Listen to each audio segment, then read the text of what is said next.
Au cas où vous l'auriez manqué hier soir, voici le troisième épisode de notre série sur des édifices picards en péril qui bénéficieront de la grande loterie imaginée par Stéphane Bern. Le patrimoine industriel n'a pas été oublié, avec par exemple l'aide qui sera apportée à une association qui veut faire renaître une brosserie de l'Oise. Sujet signé Jean-Paul Delance avec Clément Jean-Pierre, Cédric Pasquier et Nicolas Duchet.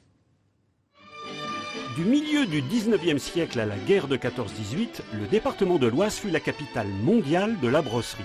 Une activité industrielle principalement partagée entre Beauvais et Tracy-le-Mont. Ici, la société Commelin-Brenier était une des 9 brosseries en activité qui entretenaient la renommée de la commune.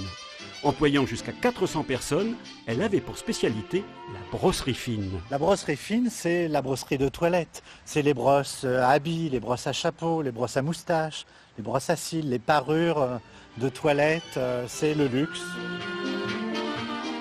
Les produits de Tracy-le-Mont étaient exportés dans le monde entier. Il y avait des succursales à Londres, à New York. Tracy-le-Mont était le premier exportateur de brosses de toilette aux États-Unis. L'activité s'est arrêtée en 1955. Aujourd'hui, un brasseur, un ferronnier et une petite salle de spectacle occupent quelques bâtiments.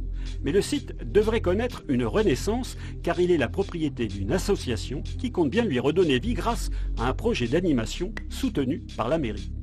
Cette brosserie a énormément d'importance encore pour les habitants du village, puisque c'est vraiment l'histoire de notre village, c'était le cœur ouvrier du village, et ce projet qui remet l'humain à nouveau au centre des préoccupations, ça a toute son importance.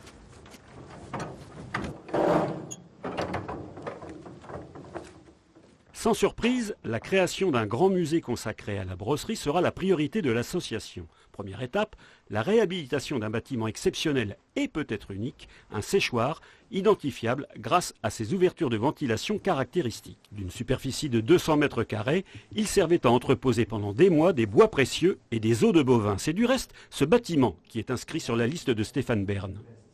Il est en péril, donc il n'a pas été entretenu pendant 25 ans. Donc là, il est vraiment en difficulté, ce bâtiment. On veut le sauver parce qu'il est représentatif de cette activité. Et à ce titre, il était urgent d'intervenir, sinon il s'écroulait et il disparaissait définitivement. L'association expose déjà une toute petite partie des 10 000 objets qu'elle possède. Et comme pour appréhender un savoir-faire, une vieille photo ne suffit pas, rien ne vaut un geste. Anne Gaël est archéologue de formation. Pour les visiteurs, elle a dû donc s'initier à la fabrication. Ce savoir-faire de la brosserie, c'est un ancien brossier de Ribécourt qui nous l'a transmis avec sa femme. Il nous a fait une formation pendant une petite journée pour nous montrer les gestes, nous les apprendre. Et le but pour nous, c'est de pouvoir notamment aller dans les écoles, le montrer aux enfants pour que ce savoir-faire ne soit pas perdu. Pour faire vivre le lieu, le seul musée ne suffira pas. La vieille brosserie a donc vocation à recevoir toutes sortes d'activités culturelles, comme des expositions de photos ou d'art plastique, et pourquoi pas renouer avec la tradition des bals ouvriers.